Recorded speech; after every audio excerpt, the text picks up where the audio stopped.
Purin and Veles, the eternal battle. In ancient times, before the world was fully formed, the universe was divided between two great forces. Purin, the mighty thunder god, ruled the skies from his golden throne among the clouds. He was the protector of order, justice, and war. His realm was filled with sacred oak trees, bathed in golden light, and he wielded a mighty battle axe and thunderbolts that could shatter mountains. But every light had its shadow.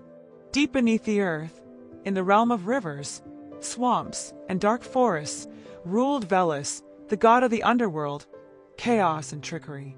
Unlike Purin, who symbolized order, Veles thrived in deception and disorder. He was the lord of magic, wisdom, and shape-shifting, often depicted as a great serpent or dragon. One day, in a cunning act of defiance, Veles slithered up from his dark domain and infiltrated Purin's celestial kingdom. Moving like a silent shadow, he stole Purin's sacred cattle, creatures that brought fertility and prosperity to the land. Laughing at his own mischief, he dragged them down into the underworld, challenging Purin's rule over the heavens and the earth. From his throne in the sky, Purin looked down upon the world and saw that his sacred cattle were missing. A deep, thunderous roar erupted from him, shaking the heavens and the earth alike. Dark clouds gathered, cold winds howled, and lightning streaked across the sky. Furious, Purin grasped his mighty battle axe and leaped onto his chariot of storm clouds. His voice echoed across the lands. "Veles, no matter where you hide, I will find you. Justice shall be served." Hearing this, Veles chuckled in his shadowy realm. He was not as strong as Purin in direct combat, but he was clever. To evade Purin, he began shifting his form. He became a giant oak tree, then a fierce wolf, then a rushing river. But Purin was relentless. The storm god unleashed his fury, hurling thunderbolts down upon the land. The sacred oak split apart, the wolf howled and fled, the river boiled.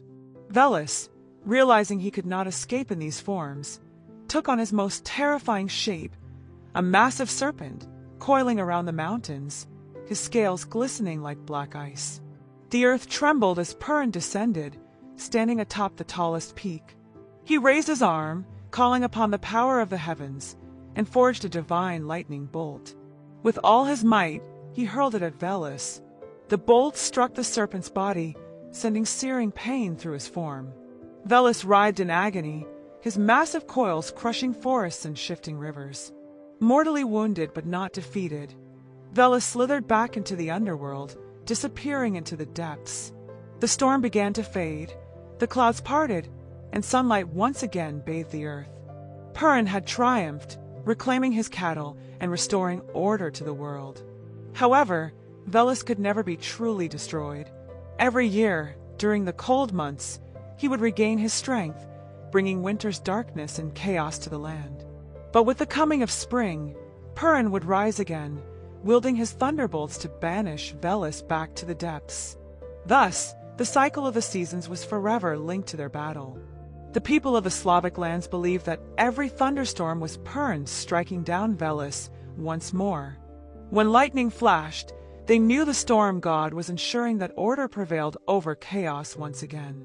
And so, their eternal struggle continued. Purin's thunder arrows. Long ago, when the skies were not just empty expanses but the domains of gods, there was one supreme ruler of the heavens, Purin. He was the god of thunder, the protector of justice, and the guardian of order. His mighty axe could split mountains, and his arrows of lightning struck down those who dared to challenge him. But for every force of light, there was a force of darkness. Deep beneath the earth, lurking in the shadows of ancient forests and forgotten swamps, evil spirits whispered.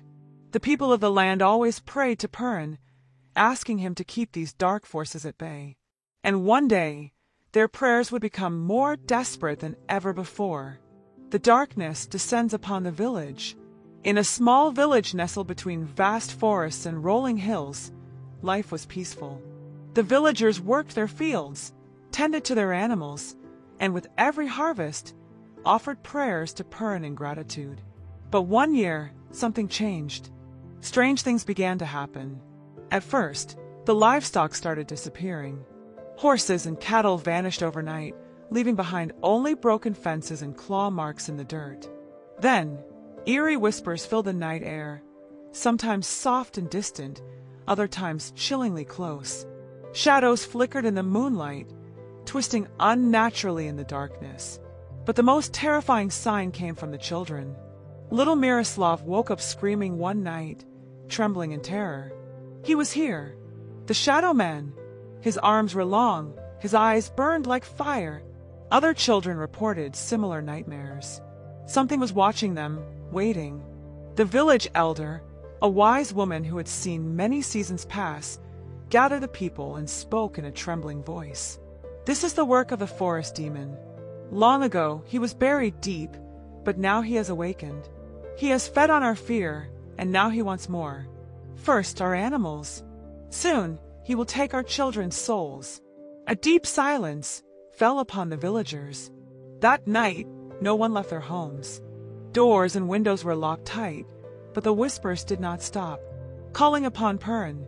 At dawn, the elder led the villagers to the highest hill. They knelt on the earth, raising their hands to the sky, and cried out, "O mighty Purin, Lord of thunder and justice, hear our prayers. Darkness has fallen upon us. Strike it down with your lightning.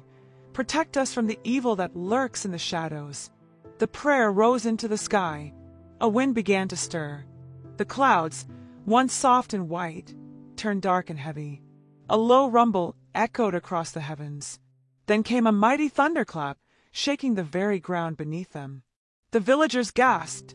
Purin had answered their call. The clouds churned, lightning crackled, and from the storm emerged Purin's celestial chariot, pulled by winged stallions. His armor gleamed like molten gold. His mighty axe glowed with the fire of the gods. He descended to the village, and his voice echoed like rolling thunder. "Where is this creature that dares to bring darkness upon my people?" Deep in the cursed forest, the demon felt Purin's presence and recoiled in fear. But it knew it could not run forever. The battle was coming, the war of storms and shadows. Purin followed the trail of darkness to the ancient forest, where an enormous cave lay hidden beneath twisted roots and gnarled trees. A deep growl rumbled from within. "Come forth and face me, shadow beast." Purin roared, but the demon was not a warrior, it was a trickster. Instead of fighting, it shifted forms. It became a great wolf, its black fur blending into the night. Then it became an owl, vanishing into the trees. Finally, it took the form of a towering oak, its branches stretching toward the sky. Yet Purin could not be deceived. He raised his axe high, and with a single swing, he called forth a bolt of divine lightning. It struck the tree, setting it ablaze. From within the flames, the demon screeched and revealed its true form, a massive, winged creature with burning red eyes, claws like daggers, and a body made of swirling darkness. The battle began. The sky blackened as Purin hurled his thunderbolts. The demon struck back, its shadowy tendrils lashing at Purin's chariot. The ground trembled beneath them, and the trees bent under the force of their clash. But Purin was the storm itself. He summoned his mightiest thunder arrow, forged from the fire of the heavens, and let it fly. The arrow pierced the demon's chest, burning through its very essence. The creature howled in agony, writhing as its body began to unravel. Desperate, it tried to flee, but Purin raised his axe one final time and unleashed the strongest lightning bolt ever seen. The cave collapsed, sealing the demon inside forever. A great wind rushed through the forest, carrying away the last remnants of its wicked presence. The village rejoices. As dawn broke, the villagers cautiously emerged from their homes. The sky was clear, the whispers had vanished, and the land was bathed in golden sunlight. Purin, victorious, returned to his chariot.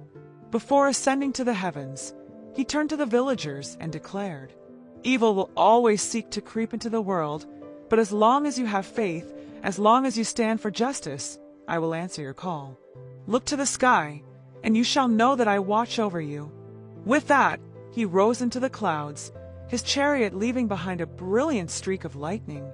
From that day on, the villagers honored Purin with even greater devotion. They believed that every tree split by lightning, every stone struck by a thunderbolt, was a sacred relic of Purin's battle. These objects were kept in their homes, believed to ward off evil spirits.